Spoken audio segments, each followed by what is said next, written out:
Hello there. Now, as is tradition, whenever I use my Outlaw, it must break. And last time was no different. I used it at an abandoned quarry and it broke within the first few minutes. But for once, I can't really blame the Outlaw. I did hit a small rock at almost full speed, probably somewhere approaching 30 miles an hour right in the front. And this is the result.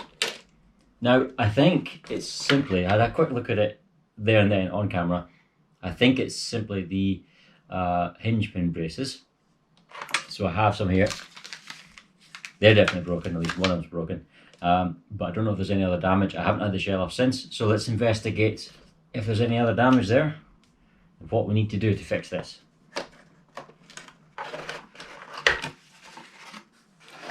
Right then, what's the damage? Let's have a look. I should maybe get, I'll get the lipo out of the way, I think.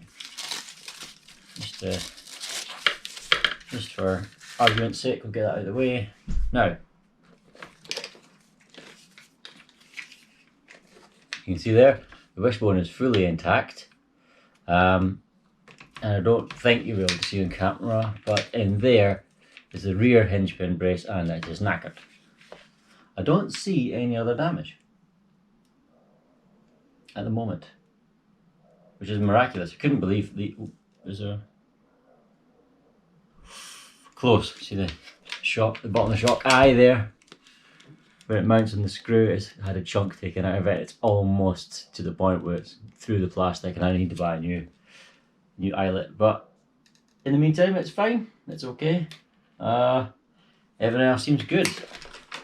Everything else seems good. I might just take the front wheels off, just to get them out of the way. Should I take the other one off? Probably. The thing about this is the metal upgrade chassis and you'll be able to split it. The whole point is you split it here. But this is my second metal chassis. The first one I tried to get these screws out and they were ridiculously Loctated in. I mean, they were almost, even super glue was strong enough. They're in forever. And I tried and they were just absolutely wrecked the chassis, wrecked the screws trying to get them out. And this one, before I fitted it, I tested them as well, and again they're almost solid. I don't see how I'm going to, do I just take these out? That's the bottom of the, let's have a look. I don't know how to get this off because I've never done this damage before, this repair. Might need to just unbolt it from the chassis and see what's what. I don't think I can split the chassis because, like I said, the screws are ridiculously in there. Let me do a little bit of evaluating. Yeah, you see the brace itself is screwed in that way, one at each side, which means all of this needs to get out of the way. So the only thing I can think of is I have to take the chassis off the rest of the car. I have to remove the main chassis. It's the only thing I can't see it being any other way. Or I can unbolt the top deck from the front diff housing, move the diff housing and everything off. Yeah, I think I'll do that. Yes.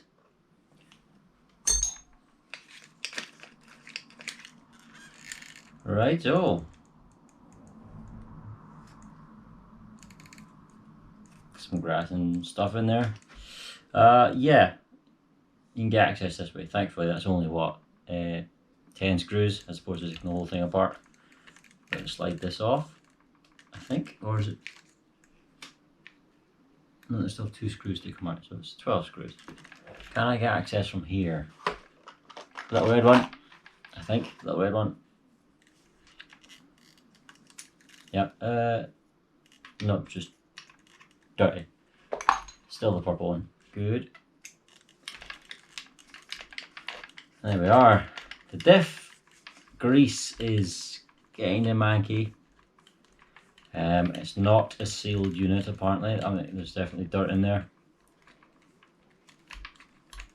Now it's typical of most RCs, to be honest. I was going to say a budget RC, which this clearly is, but you know, it's amazing how many RCs, including expensive ones, don't seal.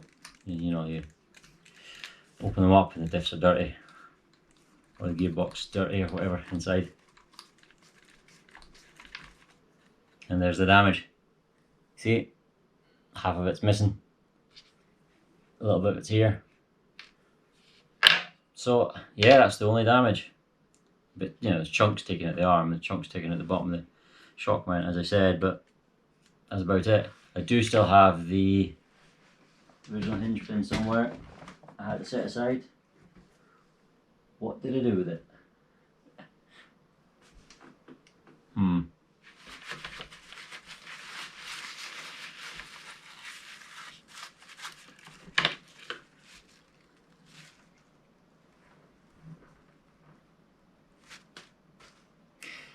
Found it.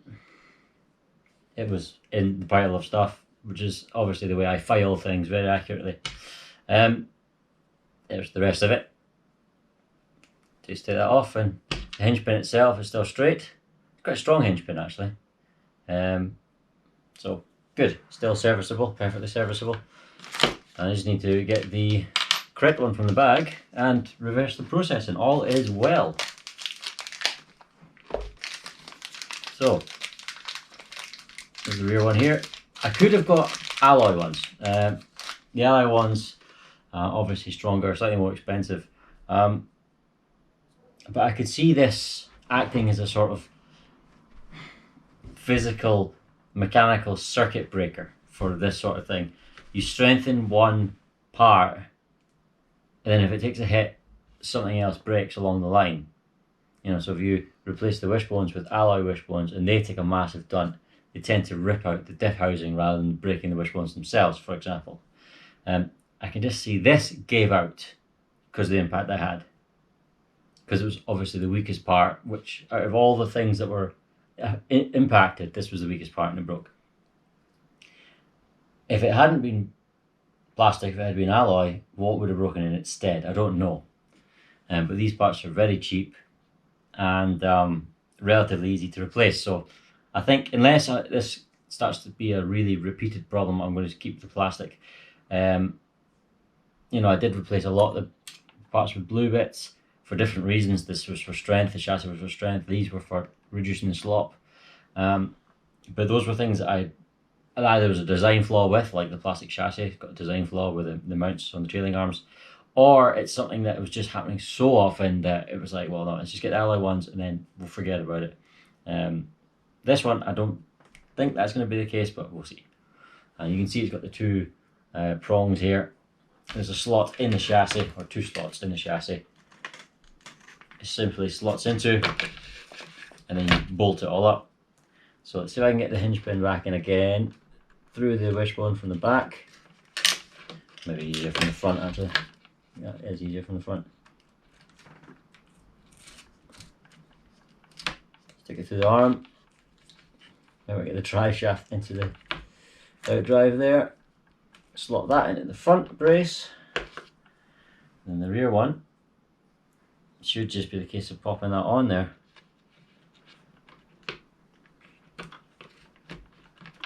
Right, there we go. That's nice and snug.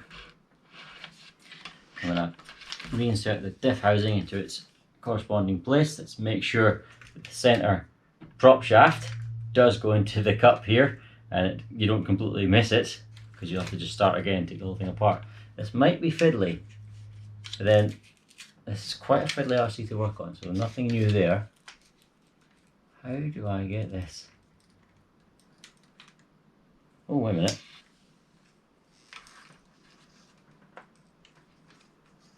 What is this? Nope. Nope.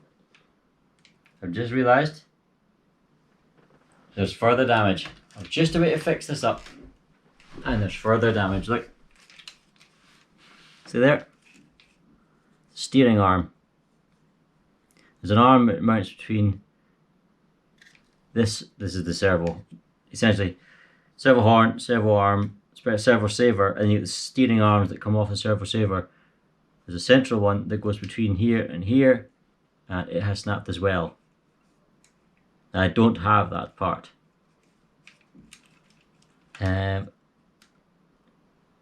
But I'm going to just rebuild the truck anyway right now, and you'll find out why once I have. And also don't forget to put the 2 screws in for the hinge pin brace. Yeah, that would be good to not forget, I mean.